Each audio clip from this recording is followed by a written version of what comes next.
नमस्कार, आप देख रहे हैं खबर उत्तराखंड और आपके साथ मैं हूं दिव्यदर्शनी बिष्ट। हाल ही में देश की सियासत से जुड़ी दो बड़ी मीटिंग्स हुई, जिसमें से एक बैठक बेंगलुरु में हुई जिसमें 26 विपक्षी पार्टियां आईं, तो दूसरी बैठक दिल्ली में एनडीए की हुई जिसमें 38 पार्टियां शामिल हुई। ऐसे में देखने वाली बात यह है कि एनडीए या इंडिया में कौन कितना ताकतवर है। ये रिपोर्ट देखिए।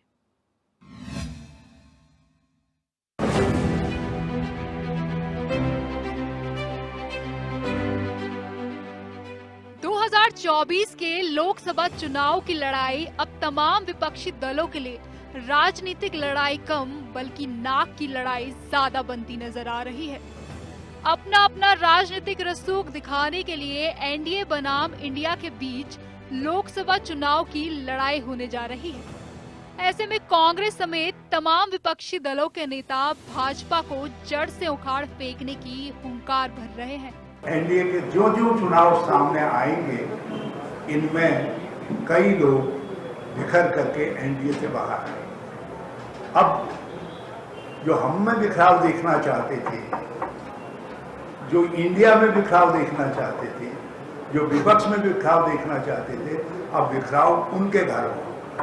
ये 26 वर्सेस 14 है, क्योंकि जो एनडीए के घटक दल हैं उसमें 24 दल ऐसे हैं जिनके पास कोई भी सांसद नहीं है, 7 ऐसे दल हैं जिनके पास 2-2 सांसद हैं और 2 सांसद ऐसे दल हैं जिनका 1-1 सांसद है। तो मेरे को लगता है कि केवल 14 पार्टीज हैं।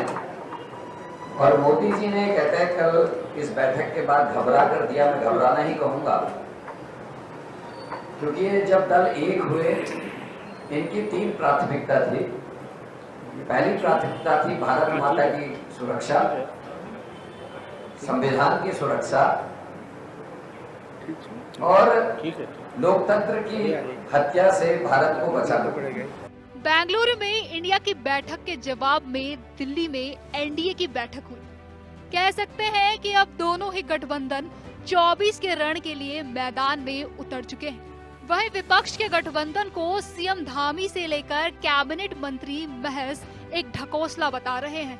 ये सभी दल अपने अपने अस्तित्व को बचाने की लड़ाई लड़ रहे हैं, अपने अपने परिवार को बचाने की लड़ाई लड़ रहे हैं, अपनी पार्टियों को बचाने की लड़ाई लड़ रहे हैं। जबकि आज पूरा देश मोदी जी के साथ है, पूरब से लेकर पश्चिम, उत्तर से लेकर दक्षिण, कश्मीर से लेकर कन्याकुमारी, अटक से लेकर कटक तक पूरे देश का विश्वास मोदी जी के साथ है। इसलिए इनके ऊपर किसी का कोई भरोसा नहीं है। ये सारे के सारे दल यहाँ पर अपना अस्तित्व बचाने के लिए एकत्र हुए हैं और इसमें सभी लोग दूल्हा बनना चाहते हैं, बाराती कोई नहीं बनना चाहता। ये बेमेल गठबंधन है, ये लंबा चलने वाला भी नहीं है और देश की जनता का इन पर भरोसा भी नहीं है। ये जितने भी साथ में जुड़ रहे हैं, और अब आप देखिए इनके ऊपर अधिकांश लोगों में तो भ्रष्टाचार के मुकदमे चल रहे हैं। वो अपने आप को बचाने के लिए, अपने परिवार को बचाने के लिए, अपने माननीय मोदी जी के सामने जो इनको लगता है कि अब कैसे हम लोग उनका मुकाबला करेंगे, तो ये एकजुट हो रहे हैं। लेकिन मुझे लगता नहीं कि जनता इनको किसी तरह से कोई जवाब देने वाली है। ये 30, 20, 24 कितने भी दल बना लें इकट्ठे होकर, लेकिन ये माननीय मोदी जी का जिस प्रकार से उन्होंने काम किया, जनता जिस प्रकार से उन्हें प्यार दे रही है, पूरे विश्व में जिनका आज नाम है, पूरे विश्व में अनेकों देशों में जिनको इतने सम्मान मिल रहे हैं, सर्वोच्च सम्मान मिल रहे हैं, ऐसे जो बाढ़ जिसे कह सकता हूँ उसको रोकना इनके बस की बात नहीं है। बात अगर की जाए कि किस पार्टी में कितना दम है, तो शायद इसका जवाब एनडीए है। ऐसा हम इसलिए कह रहे हैं क्योंकि बीजेपी की अगुवाई वाले एनडीए के पास लोकसभा में 350 से ज्यादा सांसद हैं, जबकि विपक्ष की बैठक में जितनी पार्टियां शामिल हुई हैं उनके पास लगभग 150 सांसद हैं। आंकड़ों पर नजर डाली जाए तो पता चलता है कि विपक्ष की बैठक में शामिल हुई 50% से ज्यादा पार्टियों के लोकसभा में एक भी सांसद नहीं है। देखिए, ये जो अलायंस है, जो ये अभी बनकर सामने आया है, ये पूरी तरीके से अंदर से खंडित है, क्योंकि जिस प्रकार से ये अपना एकता का यहाँ पे स्वरूप बता रहे हैं, जनता भली भांति इनके प्रत्येक चेहरे को अच्छे से जानती है। और जहाँ तक एनडीए की बात है, देखिए भारत में हमारा एनडीए जो है पुनः जीत अपनी प्रधानमंत्री जी के नेतृत्व में अपनी अधिक से अधिक मतों से जीतेंगे। इंडिया बनाम तो हो ही नहीं सकता कुछ।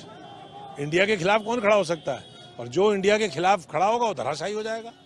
इंडिया मतलब Indian national developmental inclusive alliance, India उसके खिलाफ कौन खड़ा होगा? जो इंडिया के, भारत के खिलाफ खड़ा होगा वो धराशायी हो जाएगा, मुंह के बल गिरेगा, औंधा गिरेगा। बहरहाल अब देखना होगा कि आगामी लोकसभा चुनाव में एनडीए बनाम इंडिया में जीत का सेहरा आखिर किसके सर बंधने वाला है। देहरादून से एचएनएन के लिए अस्करी जाफरी की रिपोर्ट।